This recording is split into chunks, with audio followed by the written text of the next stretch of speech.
नहीं बूंदों ने बगावत कर दी है, ना दान न समझ बुज़दिल इनको अब लहरों ने बगावत कर दी है। ऐसा घमंड कि हमारी देश की बेटियां, ओलंपिक में मेडल की विजेता बेटियां, दिल्ली की सड़कों पे उनको घसीटा जा रहा था। इलाज बांध जो कि भाई खट्टर साहब ने दिन में भी रात ने भी उठा साफ दिखा। साल के बाद जो प्रदेश विकास में नंबर 1 हुआ करता था, आज वही प्रदेश हरियाणा प्रदेश बेरोजगारी में नंबर 1। पानीपत में कांग्रेस नेता विजेंद्र कादियान ने कार्यकर्ता मिलन समारोह का आयोजन किया, जिसमें मुख्य अतिथि सांसद चौधरी दीपेंद्र सिंह हुड्डा मौजूद रहे।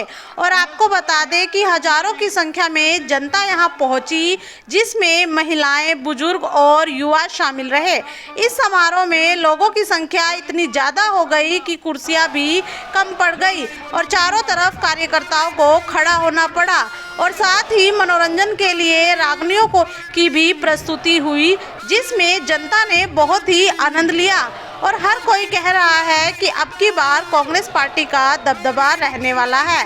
और आपको बता दें कि मुख्य अतिथि दीपेंद्र सिंह हुड्डा का इस कार्यक्रम में ढोल बजाकर और पगड़ी और फूलों की मालाएं पहनाकर और गदा देकर सम्मानित किया। ये जसदीप सिंह आपका बेटा भाई को गदा देकर सम्मान में चौधरी दीपेंद्र सिंह हुड्डा ये सारे हरियाणा में घूमेगी। जसदीप सिंह सम्मानित कर रहे। और एक ऐसी बात इस प्रदेश में शुरू करी आदरणीय सोनिया गांधी जी को हमारे पानीपत ग्रामीण हल्के में जाकर के गांव गढ़ सेनाई में जाकर के हुड्डा साहब ने 100 गज के प्लाट देने की शुरुआत कराई। चौधरी भूपेंद्र सिंह हुड्डा वो मुख्यमंत्री है। तो इसके साथ और जितने भी काम थे, जो भी विकास की बात थी, चाहे किस नाम सुनहरे अक्षरों में लिखा जाता, देश के इतिहास में सुनहरे अक्षरों में लिखा जाता कि चौधरी भूपेंद्र सिंह हुड्डा जुग जुग जियो, जिन्होंने हरियाणा प्रदेश को सोने की चिड़िया बना दिया। दूसरी बात, 2019 में जब इलेक्शन हुआ, जजपा जजपा जजपा या बेरनी के है जजपा, इसके नेताओं ने कहा हम तो भाई बीजेपी के खिलाफ चुनाव लड़ रहे और इन इलेक्शन होंगे बीजेपी से समझौता कर लिया। और ऐसा समझौता कर लिया कि 4 साल में प्रदेश का खजाना भी लूट लिया और इस जनता की, भोली भाली जनता की मीठे मीठे इस खून को भी चूस लिया। ये है जजपा। तो आज ये हालात है इस प्रदेश के, 36 बरादरी इस प्रदेश की एक ही बात कह रही कि भाई जो काम चौधरी भूपेंद्र सिंह हुड्डा ने प्रदेश की भलाई में कर दिए 9 साल में, ना तो जीवेकली भाजपा की जेब हुए और ना 4 साल में यह गठबंधन ही हुए। ऐसा इलाज बांध जो कि भाई खट्टर साहब ने दिन में भी रात ने भी उठा साफ दिखा। ऐसा इलाज बांध जो। चौधरी दीपेंद्र सिंह हुड्डा की कार्यशैली के बारे में सुन लो।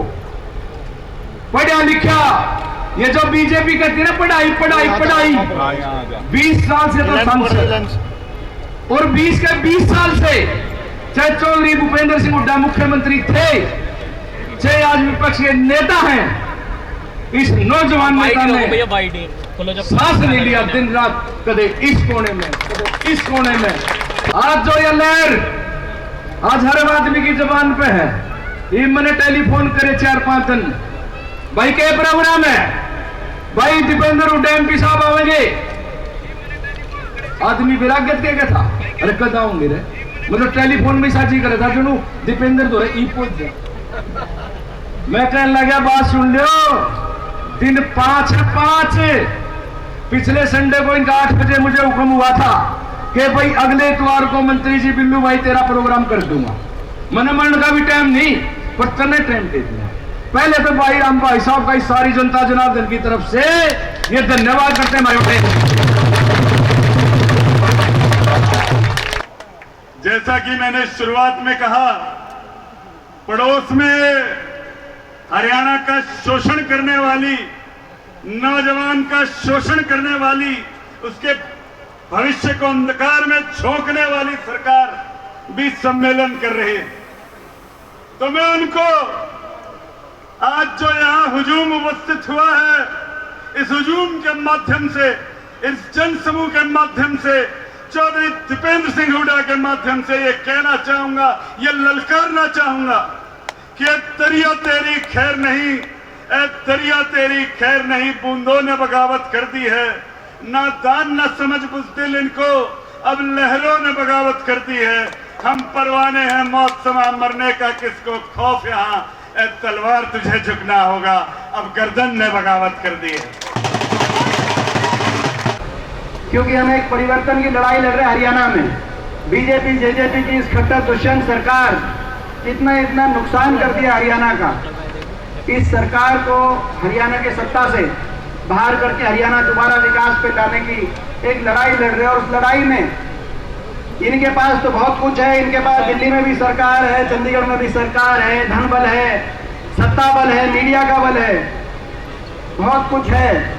हमारे पास उस लड़ाई लड़ने के लिए अगर कोई एक शक्ति है तो आपके दिए गए आशीर्वाद की शक्ति है। उस आधार पर हम वो लड़ाई लड़ रहे हैं, आपके हौसले पर लड़ रहे हैं।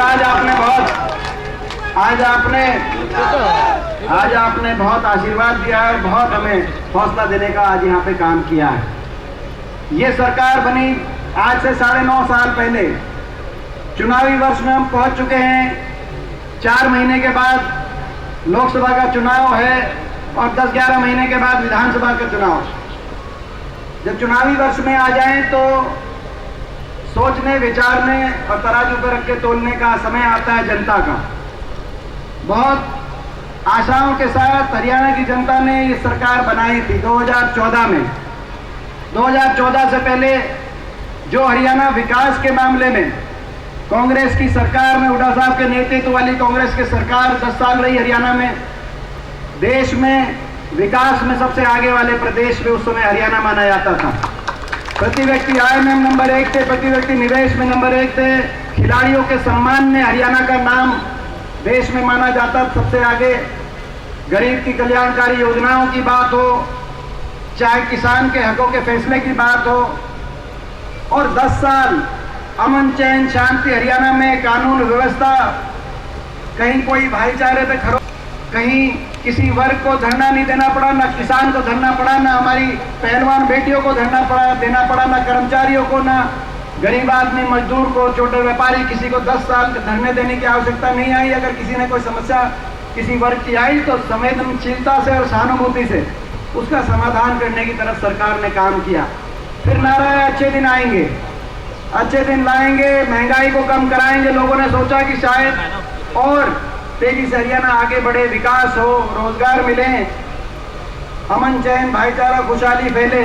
बीजेपी को मौका दिया 2014 में, सरकार बनी दिल्ली में, चंडीगढ़ में, और ऐसी सरकार बनी कि आज 9.5 साल के बाद जो प्रदेश विकास में नंबर 1 हुआ करता था, आज वही प्रदेश, हरियाणा प्रदेश, बेरोजगारी में नंबर 1 देश में लाके खड़ा कर दिया इस खट्टर सरकार ने। आज हम सवाल पूछना चाहते हैं 9.5 साल के बाद, और ये मैं नहीं कह रहा बेरोजगारी में देश में नंबर 1 है, ये भारत सरकार बता रही है। संसद में मैंने सवाल पूछा इसी सत्र के अंदर, और सवाल के जवाब में मोदी सरकार ने कहा कि देश में बेरोजगारी में नंबर 1 अगर कोई प्रदेश है तो हरियाणा प्रदेश, दिल्ली के 3 तरफ बसा हुआ प्रदेश जो रोजगार देने वाला प्रदेश होना चाहिए था। आज उस प्रदेश में हर घर में एक नौजवान बेरोजगार खड़ा कर दिया, बेरोजगारों की फौज बन गई। हरियाणा का नौजवान अपने भविष्य को लेकर निराश हो गया, कोई बेरोजगारी की गर्त में, कोई नशे की तरफ, कोई अपराध, कोई अपना घर बार बेच के विदेश की तरफ अपने भविष्य खोजने में मजबूर हो गया। जहां जिस प्रदेश के हर शहर में कोचिंग सेंटर होते थे, वहां कोचिंग सेंटर से ज्यादा विदेश में भेजने के केंद्र स्थापित करवा दिए। सरकारी नौकरी मिली नहीं, एक के बाद एक घोटाले, सरकारी नौकरियों में एक के बाद एक घोटाले आए। एचपीएससी घोटाला, पेपर लीक घोटाला, एसएससी घोटाला।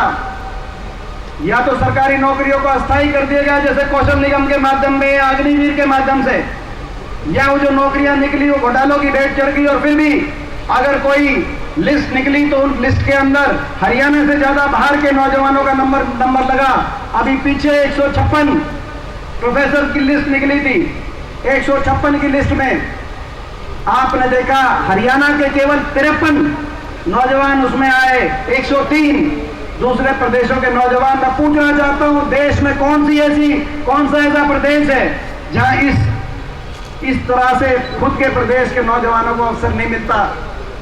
आज ऐसी सरकार, देश प्रदेश के नौजवान का भविष्य बिगाड़ने वाली सरकार, प्रदेश में सबसे ज्यादा महंगाई, वैट, डीजल, पेट्रोल, रसोई गैस का सिलेंडर, स्कूल की फीस, बिजली का बिल, हर गरीब आदमी के घर का बजट बिगाड़ने वाली सरकार, अपराध और नशे को हरियाणा में बढ़ावा देने वाली सरकार, भ्रष्टाचार के आधार पे बनी हुई सरकार। कहा था कि 5100 पेंशन, जेजेपी ने कहा था 5100 की पेंशन पे के आधार पे हम समझौता कर रहे हैं 2019 में जब सरकार बनाई, मगर 4.5 साल के बाद 5100 पेंशन नहीं आई।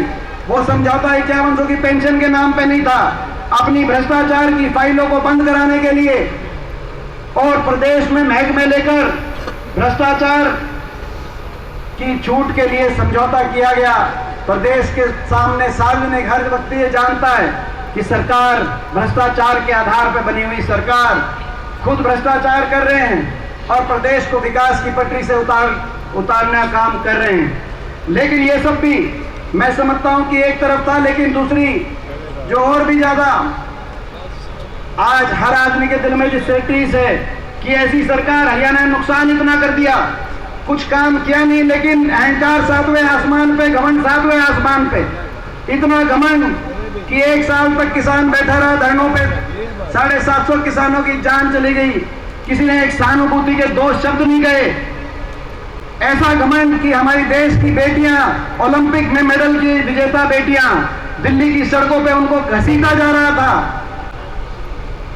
वो अपना मेडल लेके हरिद्वार मेडल बहाने गई जब गंगा में, तो सरकार के किसी मंत्री, मुख्यमंत्री, केंद्र के खेल मंत्री, किसी एक सांसद तक ने यह नहीं कहा कि आप हम अपनी बेटियों को न्याय मिलेगा देश में, आप अपने मेडल मत बहाइए। ऐसा दिखाई देता था कि उन बेटियों की इज्जत की तो परवाह थी नहीं इन्हें। उन मेडलों से भी कहीं ना कहीं इनको मेडल भी ठीक नहीं लगते थे जब मेडल बहाने गई। इतना घमंड। विजेंद्र कादियान के द्वारा आयोजित कार्यकर्ता मिलन समारोह में दीपेंद्र हुड्डा ने मौजूदा सरकार यानी बीजेपी पर निशाना साधते हुए कहा कि बेरोजगारी, महंगाई, भ्रष्टाचार, नशा तस्करी में आज हरियाणा नंबर 1 हो गया है। और उन्होंने कहा इस सरकार ने आज तक कुछ भी काम नहीं किया है और कहा कि इसलिए लोगों का रुझान लगातार कांग्रेस के प्रति बढ़ रहा है, क्योंकि ये बीजेपी जेजेपी सरकार एक नाकारा सरकार साबित हुई है।